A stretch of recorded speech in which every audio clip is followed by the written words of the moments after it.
আজকের এই ভিডিওটা অতি গুরুত্বপূর্ণ। দেখামাত্র প্রত্যেকটা বাংলাদেশী নাগরিক এটা ভিডিওটা শেয়ার করে দিবেন, কারণ আমি যে তথ্যগুলো দিচ্ছি। প্রিয় দর্শক, আপনারা অনেকেই হয়তো জানেন যে আওয়ামী লীগ কর্মসূচি দিয়ে ঘুরে দাঁড়াতে চাচ্ছে। প্রথমেই জেনে নিতে চাই যে আওয়ামী লীগের কি দাবি? আইসিটি ট্রাইব্যুনালে শেখ হাসিনা সহ অন্যান্যদের বিরুদ্ধে হত্যা এবং মিথ্যা মামলা প্রত্যাহার। দ্বিতীয় দাবি হচ্ছে প্রহসনমূলক বিচার বন্ধ করা।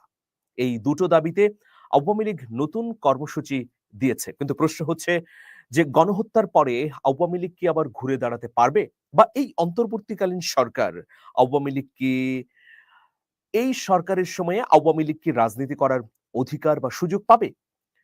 আওয়ামী লীগের ভেরিফাইড ফেসবুক পেজে যে পোস্ট দেওয়া হয়েছে, সেই পোস্টের ভাষা কেমন? আমরা একটু পড়ে আসি। পোস্টে বলা হয়েছে যে ১৯৭১ সালে সুমহান মুক্তিযুদ্ধে বিজয়ী বাংলাদেশ আজ ক্ষতবিক্ষত রক্তাক্ত জনপদ। অবৈধ ও অসাংবিধানিক জোরপূর্বক ক্ষমতা দখলদার ইউনূস ও তার দোসরদের সীমাহীন ধ্বংসযজ্ঞ ও তাণ্ডবে ৩০ লক্ষ শহীদের আত্মত্যাগ এবং ২ লক্ষ মা বোনের সম্ভ্রমহানির বিনিময়ে অর্জিত প্রাণপ্রিয় মাতৃভূমি আজ প্রতিহিংসার দাবানলে দাউ দাউ করে জ্বলছে। উগ্র জঙ্গিবাদের পৃষ্ঠপোষক ও তার দোসরদের হটাও ও বাংলাদেশ বাঁচাও। দেশের গণতন্ত্র আজ নির্বাসিত, মানবাধিকার আজ ভুলুণ্ঠিত, গণমাধ্যমের স্বাধীনতা লুপ্ত, মুক্তিযুদ্ধের চেতনা ও মূল্যবোধ বিসর্জিত, আইনের শাসন অস্তমিত। কঠিন একটা পোস্ট দিয়েছে আওয়ামী লীগের ভেরিফাইড ফেসবুক পেজে। এই পোস্টটি দেওয়া হয়েছে। তার মানে আওয়ামী লীগ শক্ত অবস্থান বা নিজের অহমিকা বা তারা যা ভাবে সেটি উপস্থাপন করেছে। এখন তাদের এই বয়ানের মধ্য দিয়ে জনগণকে কতটা জাগাতে পারবে বা জনগণ কি আকৃষ্ট হবে? কারণ জনগণ তো ১৬ বছর সময় পেরিয়ে একটা আন্দোলনের মধ্য দিয়ে গণহত্যা পেরিয়ে এই সময়ে এসে উপনীত হয়েছে। যাই হোক, আওয়ামী লীগ ফেসবুকে ঘোষণা করে কর্মসূচিও দিয়েছে। সেই কর্মসূচিগুলোর দিকেও একটু নজর দিতে চাই।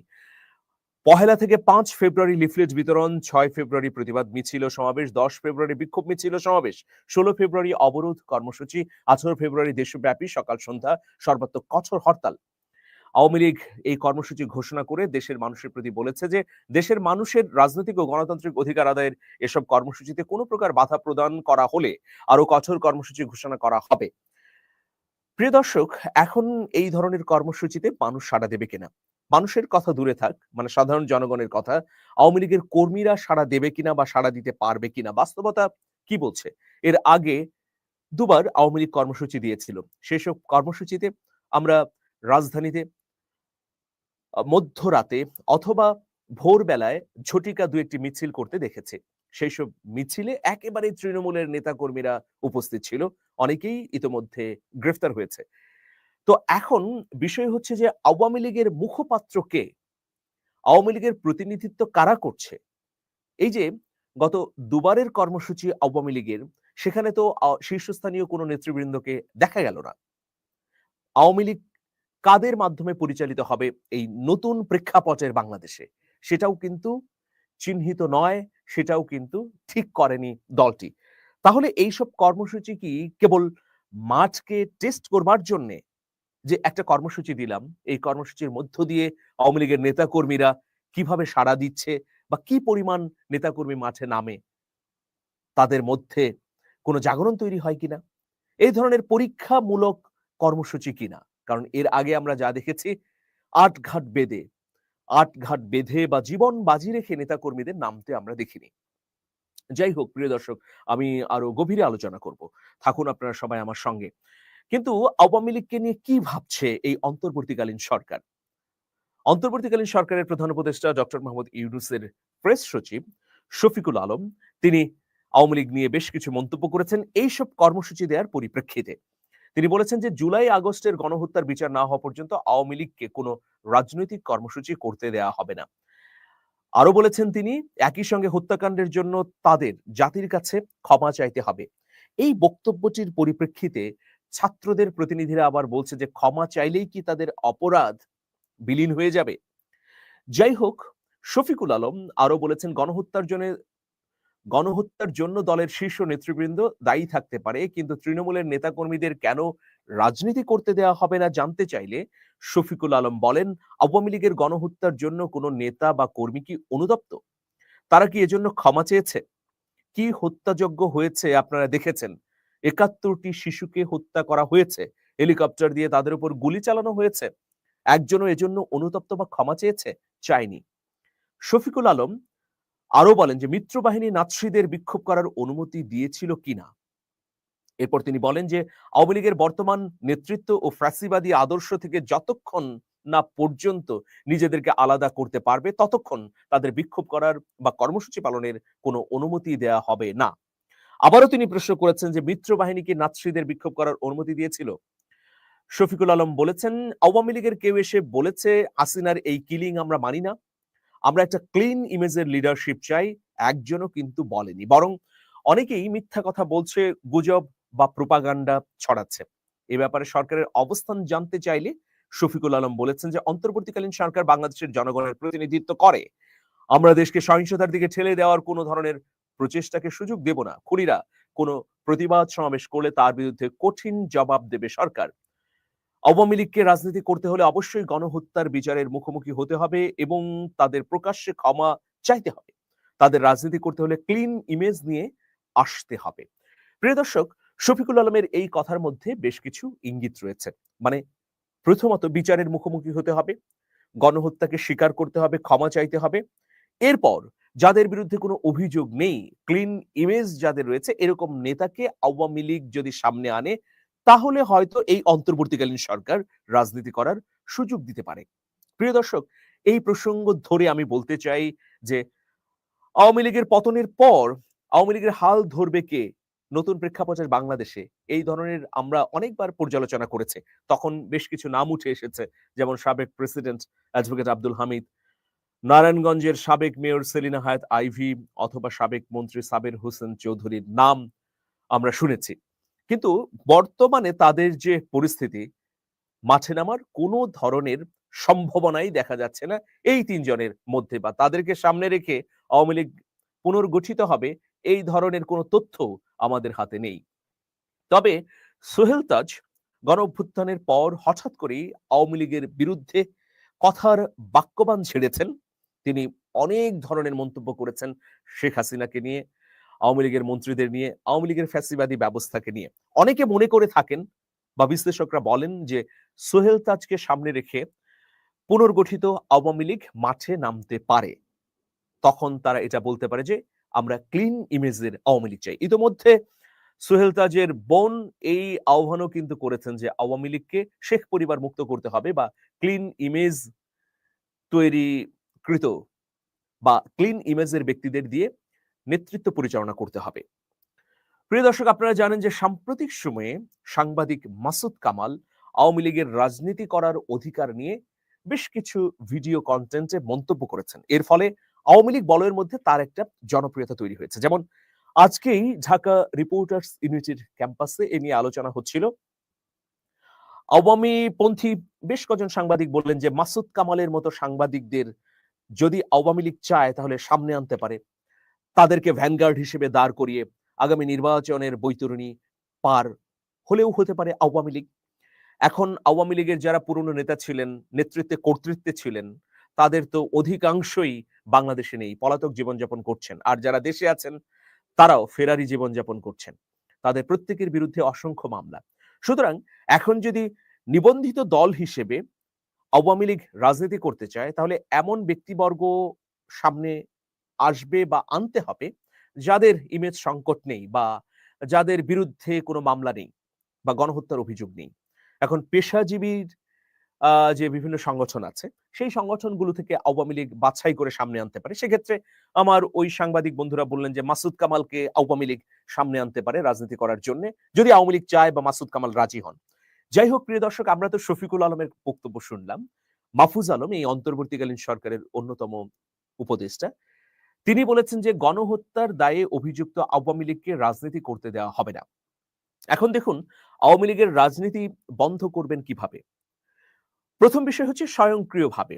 আওয়ামী লীগ যদি বাংলাদেশে ঘুরে দাঁড়াতে না পারে তাহলে এমনি তার রাজনীতিটি বন্ধ হয়ে যাবে। যেভাবে বন্ধ হয়েছে মুসলিম লীগের। আওয়ামী লীগের অনেক নেতাকর্মী রয়েছে, বিশেষ করে তৃণমূলের নেতাকর্মীরা তো আর পালাতে পারেননি। তারা এখন বাংলাদেশেই আছেন। বিভিন্নভাবে পলাতক জীবনযাপন করছেন। তো তারা কি করবে? তারা কি নিজেরাই সংগঠিত হয়ে দলকে উজ্জীবিত করতে পারবে? নিশ্চয়ই না। আর বাংলাদেশে রাজনীতি করতে হলে এই মুহূর্তে দলের পক্ষ থেকে কাউকে না কাউকে প্রতিনিধিত্ব করতে হবে। সেই সব প্রতিনিধিত্বকারী ব্যক্তিবর্গ কারা? এটাও কিন্তু প্রশ্ন। আরেকটা বিষয় যে আওয়ামী লীগকে যদি এই অন্তর্বর্তীকালীন সরকার সুযোগ করে দেয়, তাহলে তারা রাজনীতি করতে পারবে। এখন এই সরকারের যে অভিমত বা সরকারের দৃষ্টিভঙ্গি, সেটা হচ্ছে বিচার আগে, তারপর হচ্ছে রাজনীতি। আমরা বিভিন্ন সময়ে বাংলাদেশের এই মুহূর্তের গুরুত্বপূর্ণ রাজনৈতিক দলগুলোর শীর্ষ নেতৃবৃন্দের কণ্ঠ থেকে আওয়ামী লীগ সম্পর্কে নানা ধরনের মন্তব্য করতে শুনেছি। যেমন মোটা দাগে আওয়ামী লীগের শীর্ষ নেতাদের কণ্ঠে শুনেছি যে আওয়ামী লীগকে নিষিদ্ধ করার ব্যাপারে আমরা কে মন্তব্য করার? এ বিষয়ে জনগণই সিদ্ধান্ত নেবে।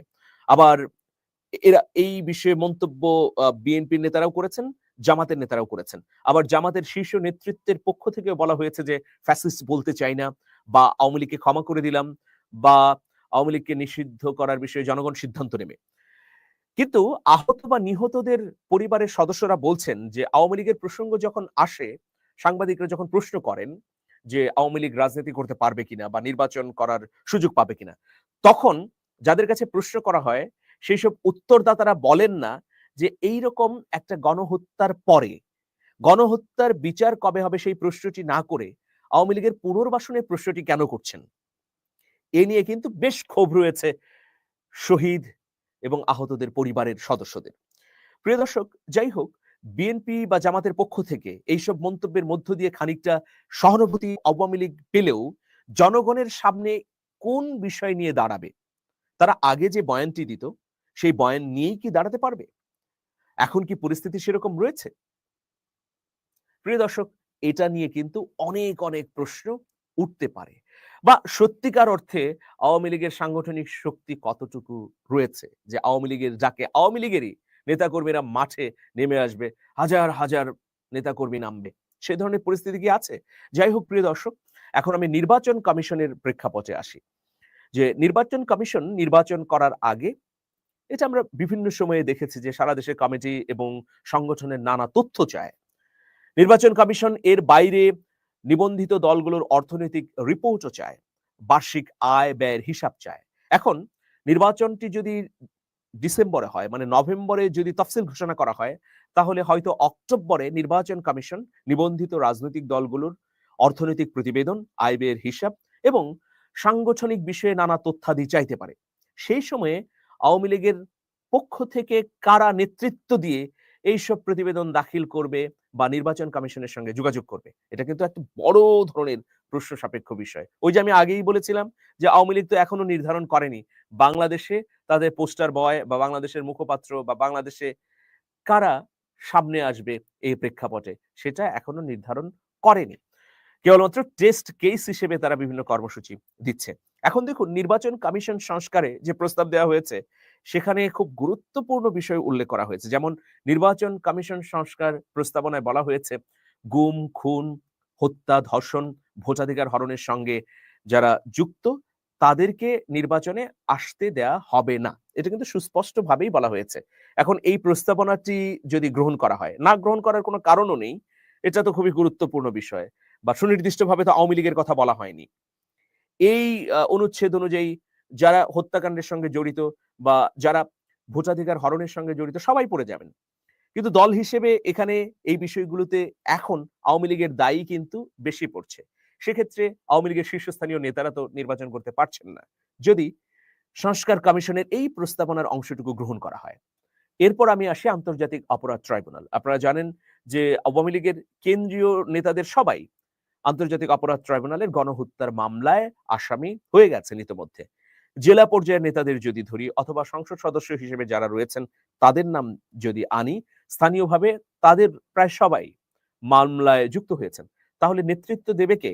আর নির্বাচনের জন্য প্রস্তুতি নেবে কারা? ভয়াবহ একটা সংকট রয়েছে আওয়ামী লীগের সামনে। দেশে বিদেশে এই সংকট আরো ঘনীভূত হচ্ছে। বিশেষ করে আওয়ামী লীগের নেত্রী হাসিনা তিনি দেশে ফিরবেন কিনা, দল ভারত থেকেই পরিচালনা করবেন কিনা, বা তিনি যদি পরিচালনা না করেন তার স্থলাভিষিক্ত কে হবেন সেই বিষয়গুলোও এখনো সুরাহা হয়নি। দেখা যাক, সময়ই বলে দেবে। কিন্তু পরিস্থিতি খুব জটিল। সরকার বলছে, সুস্পষ্টভাবেই বলছে, সরকার এই স্ট্যান্ডের উপর অটুট থাকবে বলে আমরা বিভিন্ন তথ্য মারফত জেনেছি। প্রথমত, গণহত্যার বিচার হবে। বিচারের পর যদি কেউ রাজনীতি করতে চায় তাহলে রাজনীতি করতে পারবে। আর এই গণহত্যার সঙ্গে যদি দল হিসেবে আওয়ামী লীগের সম্পৃক্ততাও প্রমাণিত হয় তাহলে আইনে এই দলকে নিষিদ্ধ করারও উপায় আছে। সুতরাং দেখা যাক এখন পরিস্থিতি কি হবে সামনে, সেটির জন্যে সময়ের অপেক্ষা করতে হবে। তবে আওয়ামী লীগকে নতুন বাস্তবতায় আসা উচিত। আওয়ামী লীগ কি করবে সেটা একান্ত আওয়ামী লীগেরই বিষয়। আমি বাংলাদেশের একজন সাধারণ নাগরিক হিসেবে মনে করি যে নতুন বাস্তবতাকে উপলব্ধি করে, সময়কে পর্যালোচনা করে, একেবারে নির্মোহভাবে, আবেগী নয়, যদি আওয়ামী লীগ সিদ্ধান্ত নিতে পারে, গণহত্যাকে স্বীকৃতি যদি দিতে পারে, বিচারের মুখোমুখি হতে পারে, পাশাপাশি দলের মধ্যে যাদের গায়ে গণহত্যা, হত্যাকাণ্ড, ভোটাধিকার হরণ, গুম, খুনের কোনো কাদা নেই, তাদেরকে সামনে এনে দিতে পারে, তাহলে দল হিসেবে হয়তো এই সময়ে রাজনীতি করার একটা সুযোগ তৈরি হবে আওয়ামী লীগের। প্রিয় দর্শক, অনেকেই মতামত দিয়েছেন, প্রত্যেকের প্রতি নিরন্তর কৃতজ্ঞতা।